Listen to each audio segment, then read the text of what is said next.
नमस्कार। Janaki FM 106 megahertz तक जानकी समाचार में अपने की स्वागत है। इस रात से सुनल जाओ समाचार। एखनु का मुख्य समाचार।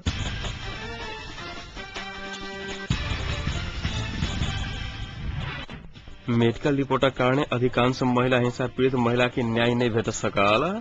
जनकपुर में आज से 3 दिने कार्यशाला गोष्ठी शुरू।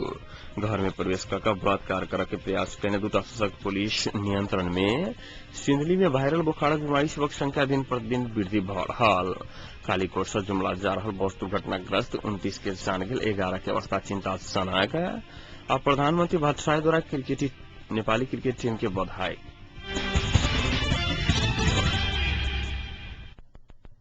अस्पताल से दिल जाए वाला मेडिकल रिपोर्ट के कारण अधिकांश महिला तथा घरेलू हिंसा से पीड़ित के न्याय भेट नहीं सकल। महिला अधिकार के लिए काज करता एक संस्था जनौलक। महिला अधिकार के क्षेत्र में काज करता और एक नेपाल धुंसा मेडिकल रिपोर्ट में जांच के हरेक तथ्य समावेश नहीं किया जावा कारण पीड़ित के न्याय भेटवा में समस्या के सामना कर पड़ रहा जनौलक। हिंसा प्रभावित पीड़ित महिला के न्याय के लिए पत्रकार सभक भूमिका विषयक अंतर्क्रिया कार्यक्रम में और एक नेपाल नियमित जिला संयोजक हेमलता सिगदेल अपन प्रतिवेदन प्रस्तुत करे बहु विवाह में संलग्न महिला के कार्रवाई नहीं होब। साक्षी द्वारा विपक्षी के पक्ष में गवाही देव सहित समस्या आ चुनौती विद्यमान रहल बतुआलखिन। केना गंभीर घटना सबके संचार माध्यम लगातार संप्रेषण करला कारण न्याय में सहज भेल हुनक कहब छलैन। विगत के तुलना में महिला के घटना में जिला प्रहरी कार्यालय के सक्रियता में आयल सुधार सकारात्मक पक्ष है सिगदेल बतुआली। विगत के तुलना में महिला हिंसा में वृद्धि भेल जानकारी दे चेतना आ सहज पहुंच के कारण विगत की अपेक्षा महिला हिंसा के तथ्यांक में वृद्धि देखने में आयल रहल सिगदेल बतुआली। और एक नेपाल धुंसा के प्रतिवेदन अनुसार 1 से दर्ता भेल घटना में 68 पीड़ित के आवास सुविधा उपलब्ध कराओल गेल छैन।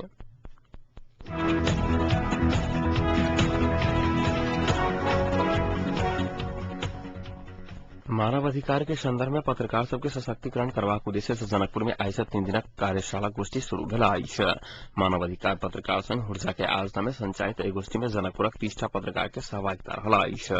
कार्यशाला गोष्ठी के उद्घाटन कर जिला अदालत धनुषाक न्यायाधीश ठाकुर प्रसाद शर्मा मानव अधिकार के मूल्य मान्यता के ध्यान में रखैत समाचार लिखक के अपरिहार रहल बतुआलखिन। पत्रकारिता मानव अधिकार के एक साथ आगू बढ़ावा पर जोर दैत ई गोष्ठी जनकपुरक पत्रकार सभक लिए लाभदायी सिद्ध हेतै को विश्वास राज्य समाल आ लक्ष्मी दत्त पंत प्रशिक्षक रहल एक कार्यक्रम में गोष्ठी के उद्घाटन सत्र में नेपाल पत्रकार महासंघ धनुषाक सभापति रामाशीष यादव, राष्ट्रीय मानवाधिकार क्षेत्रीय कार्यालय जनकपुर प्रमुख बुद्धनारायण सहनी, अधिकार कर्मी पूनम चौधरी सहित व्यक्ति सब संबोधन करने।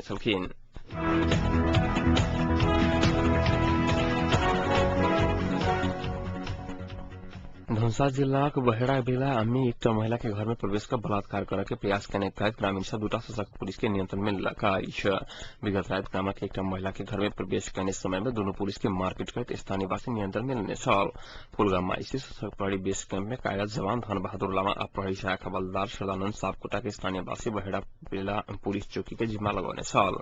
एमर धनुषा के डीएसपी टेक बहादुर गुंग भन्साद चोरी कक्का आनल गेल सामान महिला के घर में रहल सूचना प्राप्त भेलाक बाद सशक्त पुलिस छानबीन करबायल गेल छल बतुआलखिन। छानबीन करबायल आयल सशक्त पुलिस पर आक्रोशित स्थानीय वासी एहि प्रकारक आरोप लोगने हुनक कहब छलैन। डीएसपी गुरुंगक अनुसार बहेड़ा बेला में स्थानीय वासी स्थानीय पुलिस बीचक विमर्श के बाद सम्मति भेलाक बाद आरोपित दोनों सशक्त पुलिस के छोड़ल गेल।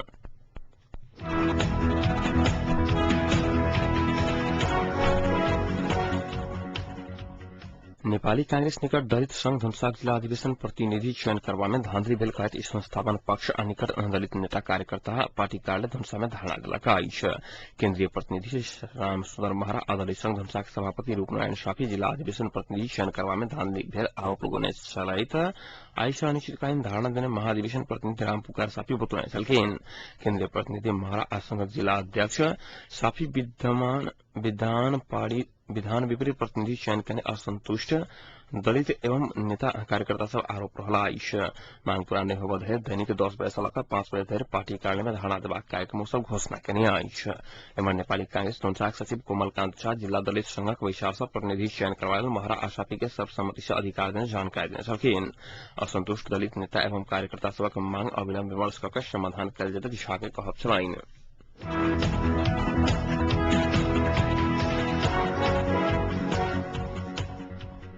प्रतिपक्षी दल सब नेपाली कांग्रेस नेकपा एमाले एकीकृत नेकपा माओवादी के प्रभावशाली नेता सब सरकार सम्मति के वातावरण बिना एकलौटी शासन कर द्वंद्व जका बढ़ावा जका बाधा अटकाव फुकाव के अध्यादेश लोने आरोप लगाने सकिन। रिपोर्टर्स क्लब आईका ने साक्षात्कार में नेकपा एमाले सचिव शंकर पोखरेल राष्ट्रपति बेरबेर सम्मति के बजट लावा की सुझाव देने अवस्था में सरकार एक के बाद एक अध्यादेश लौनाए सहमति के वातावरण बिगाड़ने कहित एकलौटी शासन कर खोजे के नियत देखने आरोप लगाने सकिन। सचिव पोखरेल आप सड़क समाधान है चेतावनी देने सकिन। राष्ट्रपति जेठ 16 गते एखन के सरकार के काम चलाऊ कह चुकल अवस्था में सरकार ओई के विरुद्ध चल रहल पोखरेल के कहब चलाइन। एही बीच नेपाली कांग्रेस के केंद्रीय सदस्य डॉक्टर प्रकाश शरण महत सरकार के आव सब संयंत्र में अपन कब्जा जमाव प्रधानमंत्री बढ़ा अड़काव अध्यादेश लोने दावी कर अध्यादेश मार्फत सेना पुलिस अदालत सहित के संवैधानिक निकाय के कब्जा जमावा की योजना में माओवादी लागल आरोप लगाए सकिन। संवैधानिक निकाय में माओवादी बढ़ना कर प्रधानमंत्री राष्ट्रपति के जिसका रहल बतवैत माओवादी अंतिम संविधान ध्वस्त कर सत्ता कब्जा करा के रणनीति में लागल दावी करने सकिन। नेकपा माओवादी के सचिव देवगुण सरकार बाधा अड़काव फुकाव का अध्यादेश लौकर संविधान उल्लंघन के पराकाष्ठा है कहते राष्ट्रपति स्वीकार नहीं कर धारणा रखने सकिन। वो हैसियत बिना के सरकार अध्यादेश लौनाए अंकुशता तब की यात्रा के शुरुआत में टिप्पणी करने सकिन। शांति तथा पुनर्निर्माण मंत्री चुप बहादुर राय माझी राष्ट्रपति सरकार पेश करने अध्यादेश अस्वीकृत कलक तो दोनों बढ़ चेतावनी देने सकिन। वो सरकार से सत्ता कब्जा करा के कोनो नया बात नहीं रहल बताए सकिन। एखन सरकार अध्यादेश जारी करन निशकल आ निर्वाचन समेत करन निशकल अवस्था में प्रतिपक्षी सब सरकार चला रहल आभास भेल बतबैत वो ताई के प्रतिवादक लेल मोर्चाबंदी करने दावी समेत करने सकिन।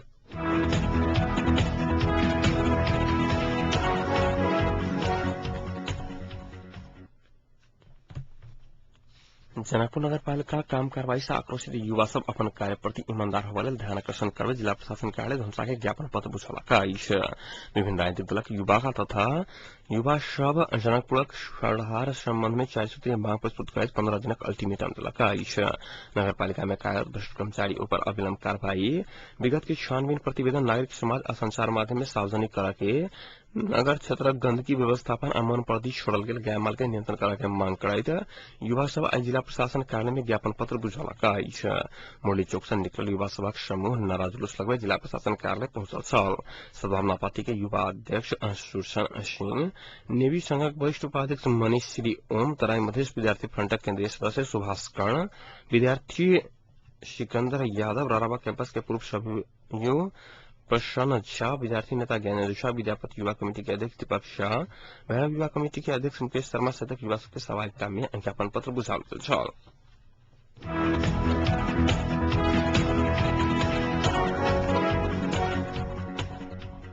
जिला विकास समिति धुंसा का 18 कर्मचारी निलंबित संपत्ति छानबीन करवा लेल संबंधित निकाय के आग्रह करला पर कोनो सुनवाई नहीं भेल कहैत सजग नागरिक समाज जनकपुर मुहा रैली निकाला के चेतावनी दिलक। स्थानीय विकास मंत्रालय ने नमन करने 18 कर्मचारी की संपत्ति छानबीन करवा लेल 15 दिन पहले जिला प्रशासन कार्यालय धनुषा के ध्यान आकर्षण करना बादे एखन देर कोनो प्रक्रिया शुरू नहीं भेल कहे जनकपुर में महारैली निकाला के निर्णय कल गेल समाज द्वारा जारी विज्ञप्ति में उल्लेख कल गेल। जारी विज्ञप्ति में महारैली काली भिनसर 9 बजे रामानंद चौक से निकालल जतेक जनाओल गेल। निलंबित कर्मचारी सब अकुत संपत्ति अर्जन करने आरोप लगबैत सब निलंबन से सफाई पावा वाला राजनीतिक प्रभाव के दुरुपयोग कर रहल विज्ञप्ति में उल्लेख कल गेल।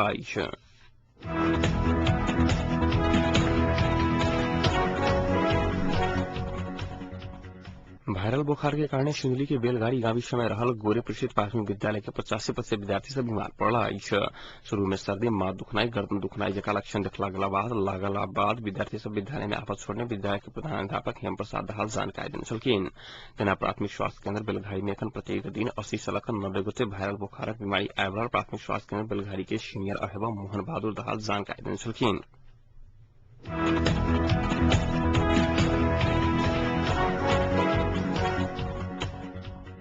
कालीकोट से जुमला जा रहल कर्णाली बस यातायात के 94 नंबर के बस दुर्घटना में पड़ल मध्य 11 गोटे के अवस्था चिंताजनक रहल। बीतल कालीकोट के पंखा गावी से एक वितरण स्थान में बस दुर्घटना भेला से 29 गोटे के मृत्यु भेल तो गंभीर घायल 11 गोटे के हेलीकॉप्टर से इलाज के लिए नेपालगंज ल गेल जिला अधिकारी जगत बहादुर बस ने जानकारी देने सकिन।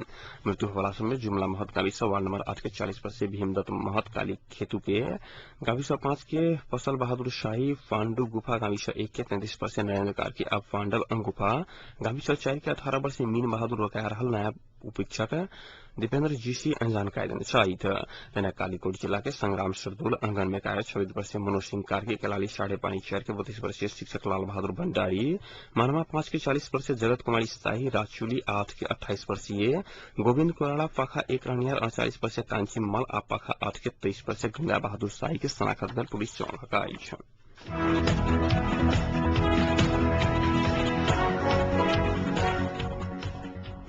कांग्रेस नेता विमला निधि देशक राजनीतिक संवैधानिक संकट समाधान के लिए कम समय के लिए संविधान सभा पुनर्स्थापन के विकल्प नहीं बताए निधि अंतिम संविधान संशोधन करने बिना निर्वाचन होने सका की स्थिति रहा और संविधान सभा के पुनर्स्थापन करना अनिवार्य रहा बताए प्रधानमंत्री डॉक्टर बाबूराम भट्टराय राजनामा बिना दल सब बीच में राष्ट्रीय समिति की सरकार होने नहीं सकत कहे तो पहल से भट्टराय के राजनामा रहा बताए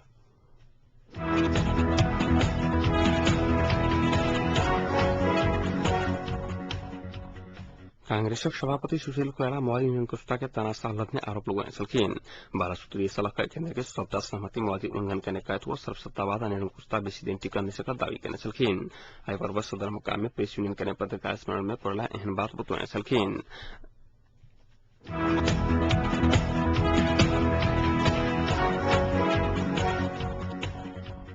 प्रधानमंत्री doctor Baburam Bhattarai ICC world cricket league division 6 के उपाधि विजेता नेपाली क्रिकेट टीम के बधाई देने नेपाली क्रिकेट के केंद्र के सबसे ऐतिहासिक उपलब्धि हासिल करने का प्रधानमंत्री खुशी व्यक्त करने नेपाल क्रिकेट टीम एक तह ऊपर डिवीजन 3 में प्रवेश पौलका नेपाल खेलकूद इतिहास में एक केंद्र के सबसे पहले गौरवपूर्ण उपलब्धि हासिल करने का नेपाली क्रिकेट टीम के संपूर्ण सदस्य सबके नेपाल सरकार के तरफ से अपना तरफ से प्रधानमंत्री भट्टराय बधाई देने बीच नेपाल भ्रमण में रहल दक्षिण तथा मध्य एशियाली मामला देखा वाला अमेरिकी विदेश मंत्री ब्लैक प्रधानमंत्री बाबूराम भट्टराय परराष्ट्र मंत्री नारायण काई श्रेष्ठ भेटवार्ता भेला भेट में नेपाल अमेरिका बीचक सम्बन्ध नेपाल संविधान लेखन आ शान्ति प्रक्रिया के विषय में विमर्श भेल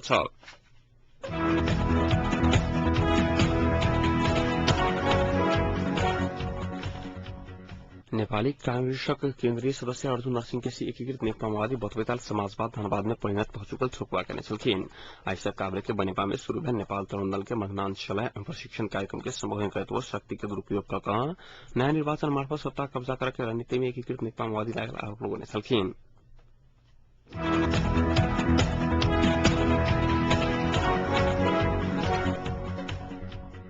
अब तापक्रम जनकपुरक तापक्रम 33 डिग्री सेल्सियस रहला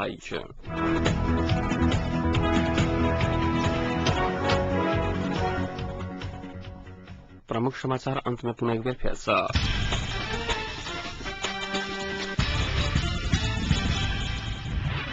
मेडिकल रिपोर्ट कारण अधिकांश हिंसा पीड़ित महिला सबके न्याय भेट नहीं सकल जनकपुर में आइस 3 दिने कार्यशाला गोष्ठी शुरू घर में प्रवेश कर बलात्कार करके प्रयास करने दूटा सशक्त पुलिसक नियंत्रण में सिंदली में वायरल बुखारक बीमारी सबक संख्या दिन प्रतिदिन वृद्धि भ रहल कालीकोट से जुमला जा रहल बस दुर्घटना 29 की मृत्यु 11 की अवस्था चिंताजनक प्रधानमंत्री भट्टराय द्वारा नेपाली क्रिकेट टीम के बधाई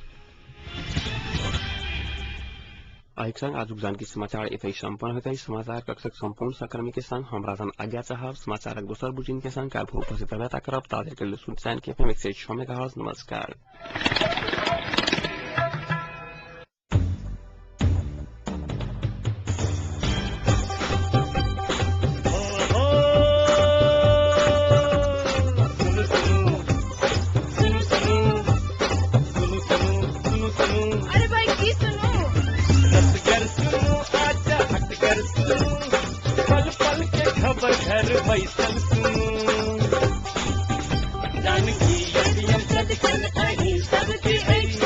मन माटी कपन बात ऐसा